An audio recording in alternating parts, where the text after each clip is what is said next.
Bonjour à tous. Alors, si je vous dis Selena Gomez, Nicole Kidman, Lady Diana, Kid Cudi, Britney Spears, Jim Carrey et le prophète Élie, selon vous, quel est le lien entre toutes ces personnes? En fait, ce sont toutes ces personnes, elles ont fait une dépression. Et c'est le thème aussi de la prédication aujourd'hui. La dépression, la prière, et on va surtout parler du prophète Élie. Le prophète Élie, vous le connaissez bien, vous le connaissez, le prophète héroïque du mont Carmel, qui a fait une prière puissante mais courte. Donc la prière se trouve dans 1 Roi 18, les versets 36 à 38. C'est juste pour nous remémorer un peu cette prière puissante. Au moment de la présentation de l'offrande, Élie le prophète s'avança et dit : « Éternel Dieu d'Abraham, d'Isaac et d'Israël, que l'on sache aujourd'hui que tu es Dieu en Israël, que je suis ton serviteur et que j'ai fait toutes ces choses par ta parole. Réponds-moi, Éternel, réponds-moi, afin que ce peuple reconnaisse que c'est toi, Éternel, qui es Dieu, et que c'est toi qui ramènes leur cœur. » Et le feu de l'Éternel tomba, et il consuma l'holocauste, le bois, les pierres et la terre, et il absorba l'eau qui était dans le fossé. Ça, c'est le prophète héroïque que l'on connaît. Mais ce qui va nous intéresser aujourd'hui, comme je vous disais, c'est vraiment la suite, après le mont Carmel, quand Élie fait cette dépression. La dépression, c'est un mot en général qu'on n'aime pas trop dans les églises. Puisqu'on se dit qu'en tant que chrétien, on doit être plutôt dans la joie, on doit être plutôt heureux. Pourtant, la dépression existe bien, même dans nos églises. Mais je vais déjà définir un peu plus qu'est-ce qu'une dépression. La dépression, déjà, elle peut toucher tout le monde, qu'on soit chrétien ou pas, et c'est pour ça aussi que j'avais commencé avec les exemples de toutes ces stars que l'on connaît, et qui, elles aussi, malgré tout ce qu'elles ont aussi fait des dépressions. Elle peut toucher tout le monde, comme je disais, et c'est une maladie. C'est une maladie qui va se caractériser par la tristesse, par l'isolement, par tout ce qui est désespoir aussi, et aussi par une perte de motivation. Mais on va voir les différentes étapes de la dépression. Ah, c'est bon, ça fonctionne. Merci. Alors, déjà, première étape de la dépression, un événement épuisant. Un événement épuisant physiquement et émotionnellement. Pour Élie, ça a été à la suite du mont Carmel, parce qu'il avait vraiment tout donné, il a fait de son possible et il s'est senti à la fin épuisé, il n'en pouvait plus. C'est aussi le cas parfois pour nous, on peut se sentir épuisé, on n'en peut plus. Ça peut être comme par exemple quand on s'investit à l'église, quand on s'implique, qu'on se donne à fond pour faire plein de choses à l'église. Mais ça peut aussi être lié à d'autres choses, une rupture amoureuse, un divorce, un accouchement. Les femmes après l'accouchement, 50% d'entre elles parfois font des dépressions. Ça peut être aussi lié à la maladie, l'échec dans vos études, la perte de travail. Toutes ces choses peuvent être l'origine d'une dépression. La deuxième étape, c'est la fuite. La fuite, en général, c'est le moment où on se cache. Où on ne veut pas, en fait, exposer cette dépression aux autres. On fait semblant que tout va bien. Un exemple concret, par exemple à l'église, un frère ou une sœur vous demande est-ce que ça va, et là vous arborez un joli sourire, ça va bien. Mais au fond de vous, en fait, vous n'allez pas très bien, mais vous ne voulez pas l'exposer aux autres.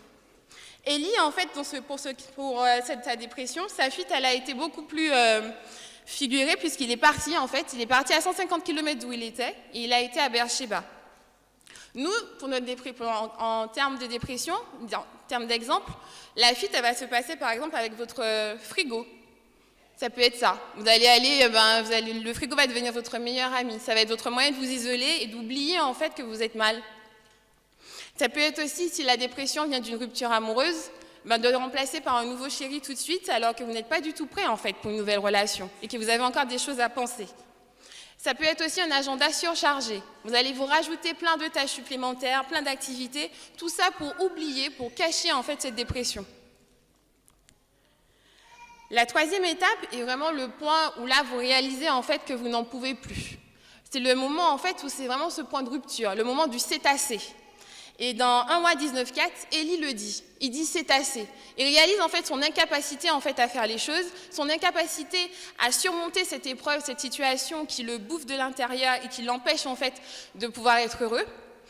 Et il réalise en fait aussi sa reconnaissance en fait, d'avoir besoin de Dieu. Pourquoi d'après vous on a besoin de Dieu? Et pourquoi on a besoin aussi d'avoir cette connexion? Puisque c'est vraiment ça aussi qui va aider Élie. C'est parce que nous ne sommes pas infaillibles. Nous sommes tous, en tant que chrétiens, en construction. Nous sommes en chantier. Dieu est l'architecte de notre vie, nous sommes son ouvrage, et c'est lui qui sait mieux que quiconque ce dont on a besoin et comment nous aider à construire notre vie pour qu'on puisse être bien, pour qu'on puisse être heureux. Et dans les moments de dépression, en général, l'erreur, c'est de s'isoler, de s'éloigner des autres. Pourtant, quand on s'isole, quand on s'éloigne des autres, et qu'on a aussi l'impression que Dieu nous a abandonnés, ce n'est pas du tout ce qu'il dit dans sa parole. Parce que dans sa parole, si on prend le Psaume 46, 1,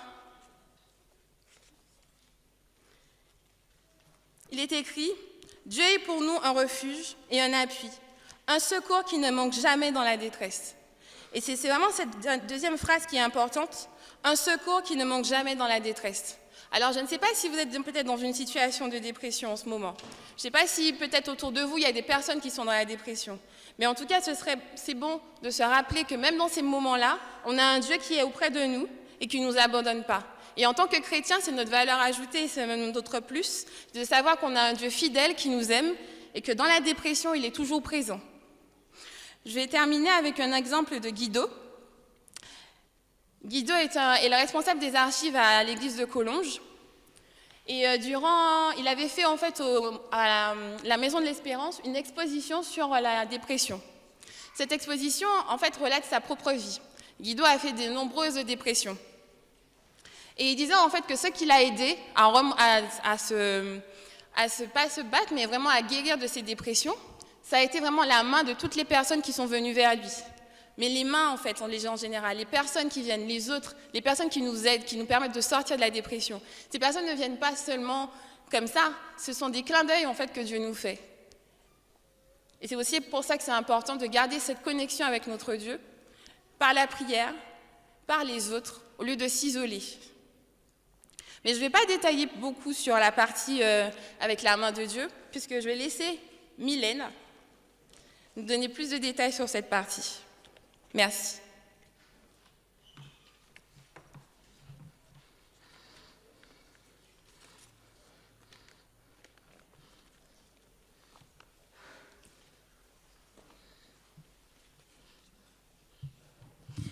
Alors, Lynn nous a montré que Élie était épuisé et dans son épuisement, il a fui. Elle nous a aussi dit que Dieu lui a montré à Élie qu'il n'était pas tout seul. Quand nous sommes seuls, quand nous nous sentons seuls, effectivement, Dieu est avec nous. Dieu ne nous abandonne pas. Il reste toujours là. Et surtout, il ne nous juge pas. Il ne nous reproche pas de nous être éloignés. Il ne nous reproche pas comme elle a dit tout à l'heure dans son exemple, d'avoir une compensation en mangeant beaucoup ou en nous isolant.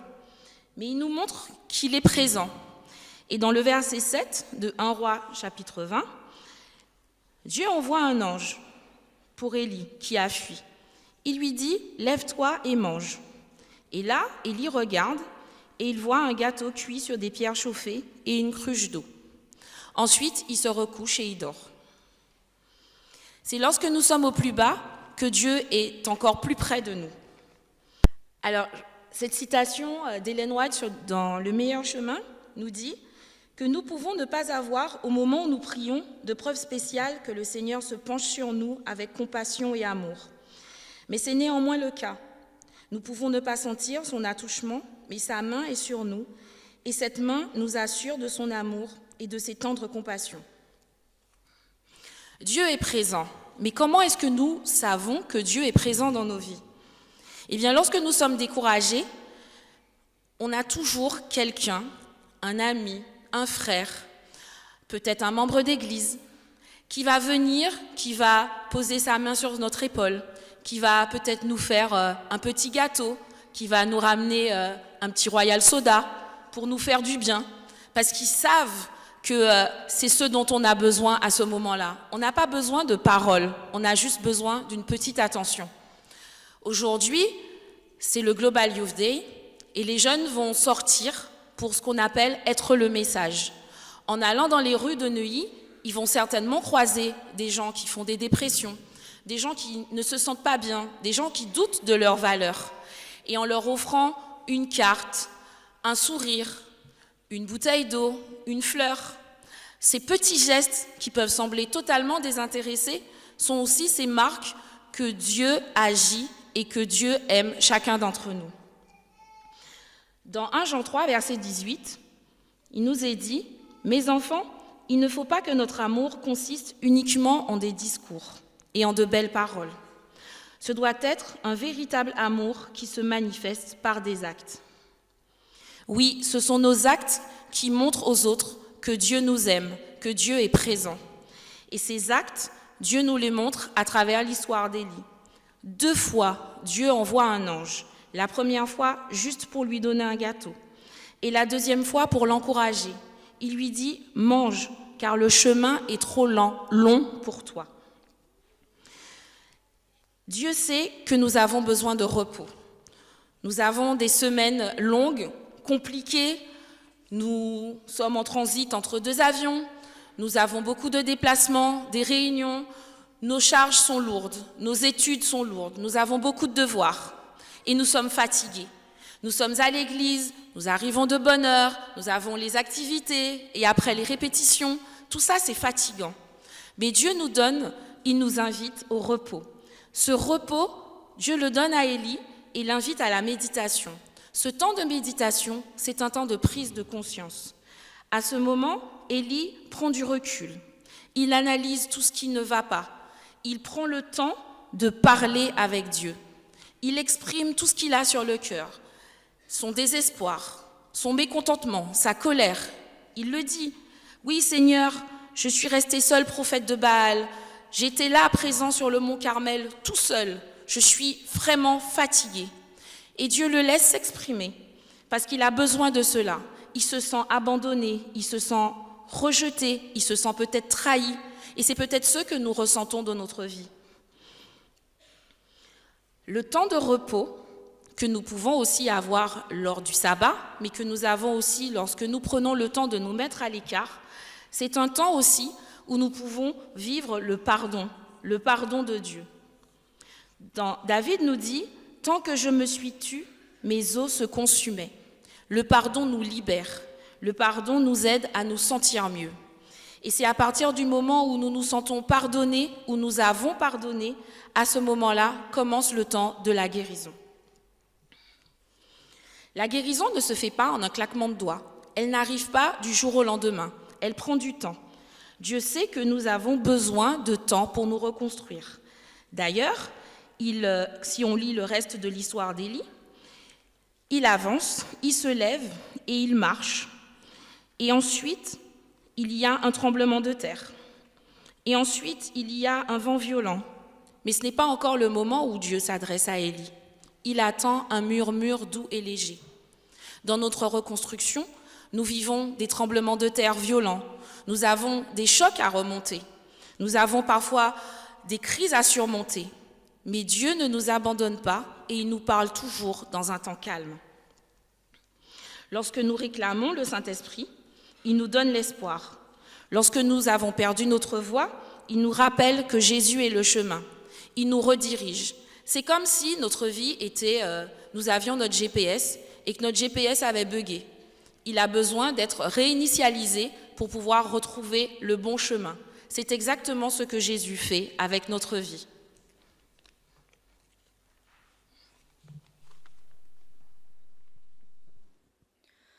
Wonderful, merciful Savior, precious Redeemer and friend, who would have thought that a lamb could rescue the souls of men? Oh, you rescue the souls of men. Berger fidèle, consolateur, Saint-Esprit que nous réclamons, à tous nos cœurs tu offres l'espoir, quand nous perdons la voie, oh, quand nous perdons la voie. You are the one that we praise. You are the one we adore. You give the healing and grace. A heart so always hunger for. Our hearts always hunger for. Père infini, Dieu tout-puissant, tu nous aimes fidèlement. C'est dans notre faiblesse que tu nous trouves, prosternés devant toi, oh, prosternés devant toi. Nous t'apportons nos louanges, à toi seul Seigneur nous nous offrons, source de vie et de grâce. Nos cœurs ont soif de toi, oh, nos cœurs ont soif de toi. You are the one that we praise. You are the one that we praise. You are the one we adore, hidden in grace. Our hearts always hunger for. Oh, our hearts always hunger for. Our hearts always hunger for.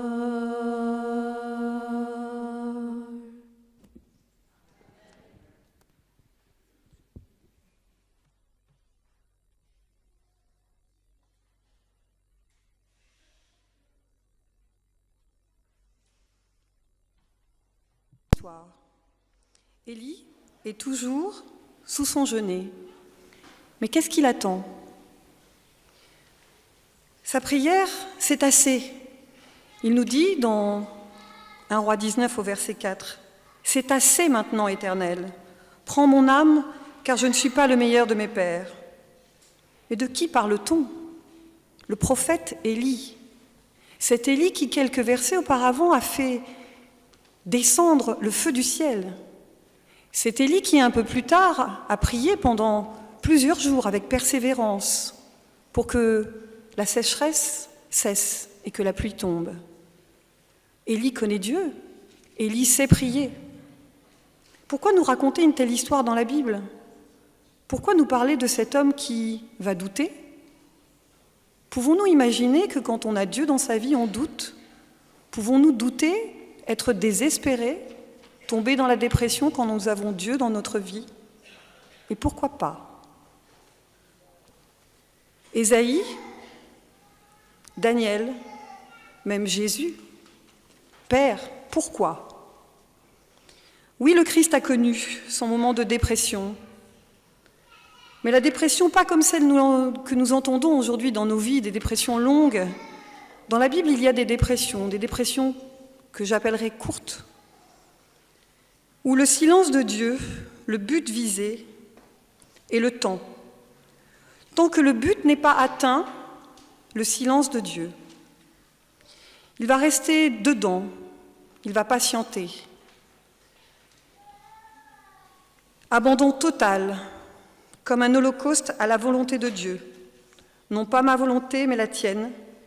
C'est la disjonction. C'est plus rien ne tient, ni dans l'être, ni dans l'univers. C'est un puissant découragement. Acceptation de la crucifixion à tous ses désirs et à toutes ses craintes. Et quand il le verbalise, il sort de la dépression. Non pas ma volonté, mais la tienne.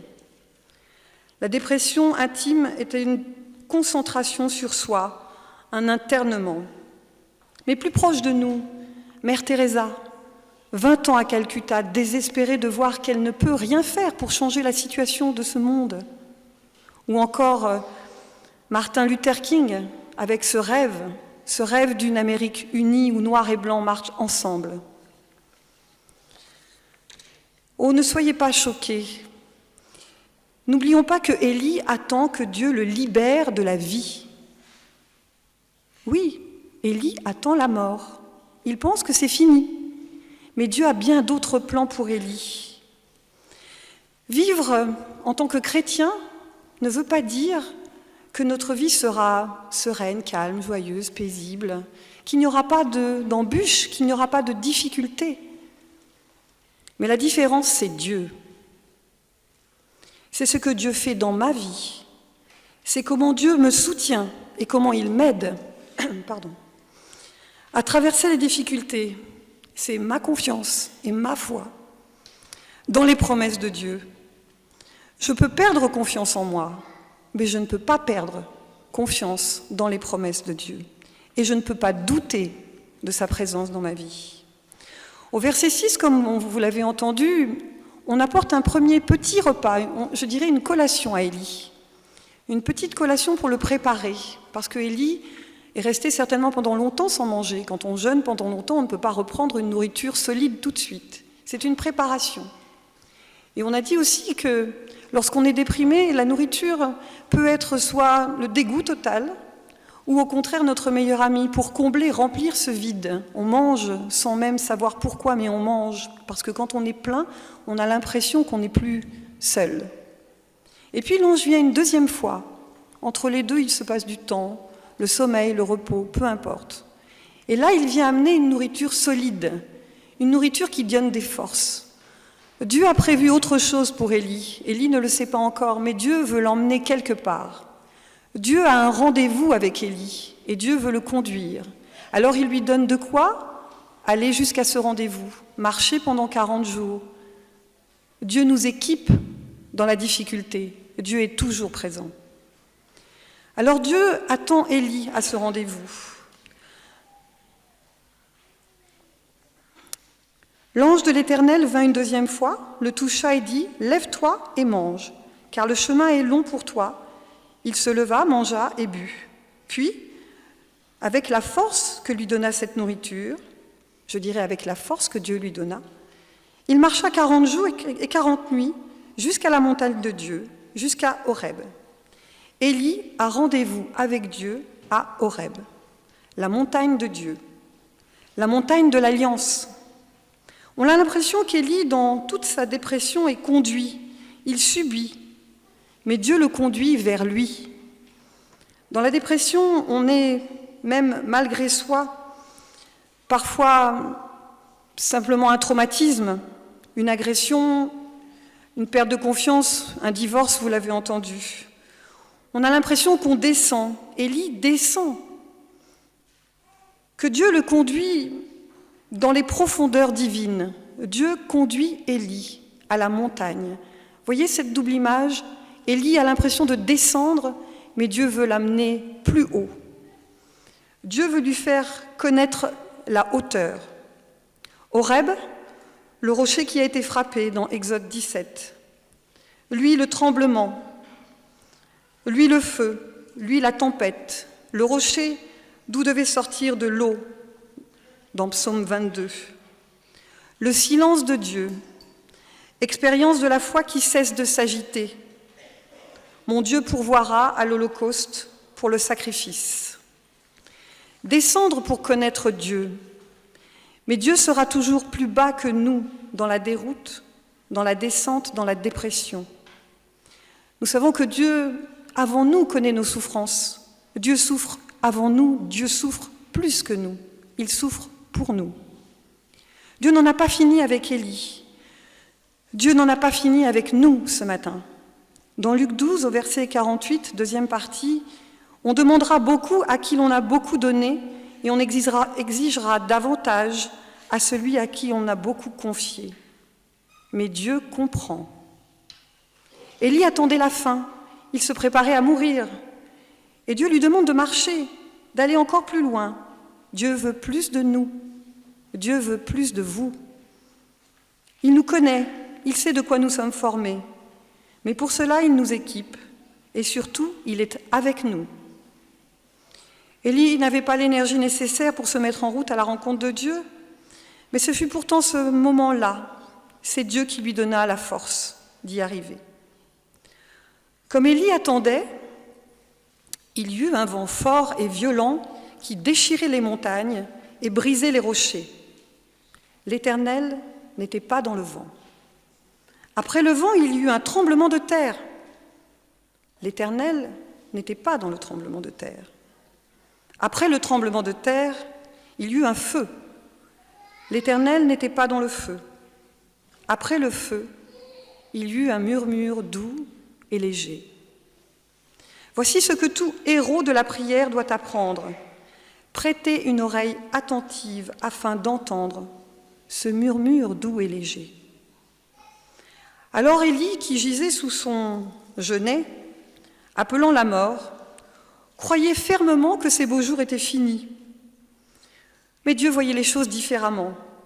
Il savait que le meilleur restait à venir, qu'il y aurait encore des rois à oindre et qu'il y aurait Élisée, un fils pour Élie. C'est alors que nous sommes les plus faibles que Satan nous fait subir les plus cruelles tentations. C'est ainsi qu'il avait espéré triompher du Fils de Dieu, car il avait réussi de cette même manière à emporter bien des victoires avec les hommes, comme pour Élie.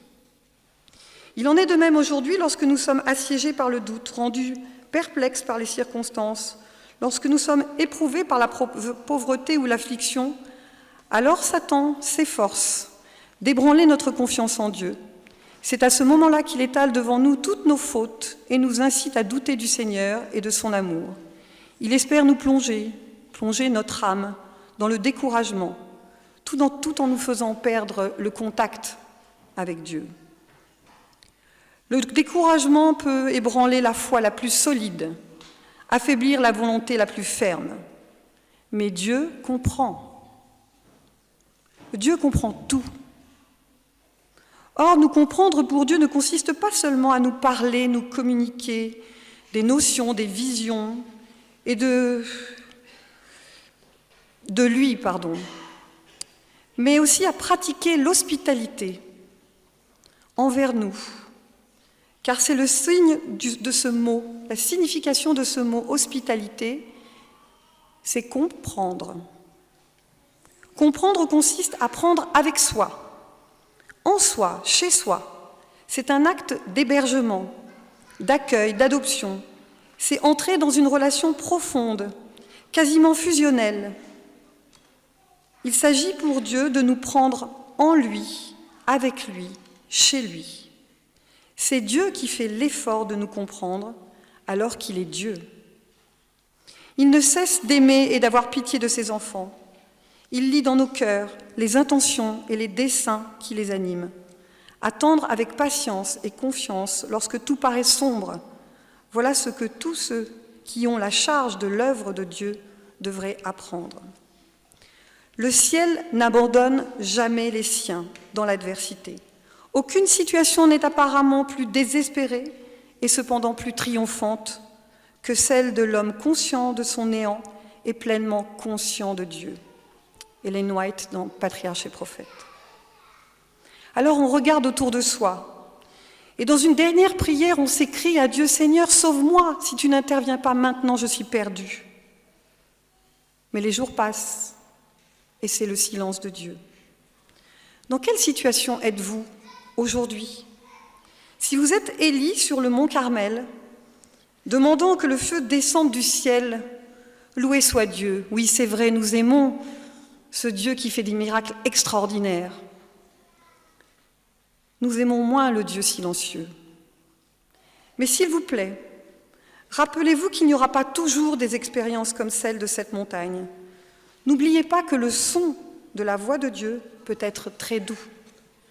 Si vous êtes Élie qui se sauve ou qui agit tout en sachant que cela ne réglera pas le problème de fond, ou Élie couché sous le genêt se sentant coupable, il y a de l'espoir. Dieu voit les choses différemment. Dieu comprend. Dieu a de l'humour. Dans le découragement, nous pensons à la fin, mais Dieu voit beaucoup plus loin. Il voit beaucoup plus que ça. Et si mon expérience encourageait Dieu?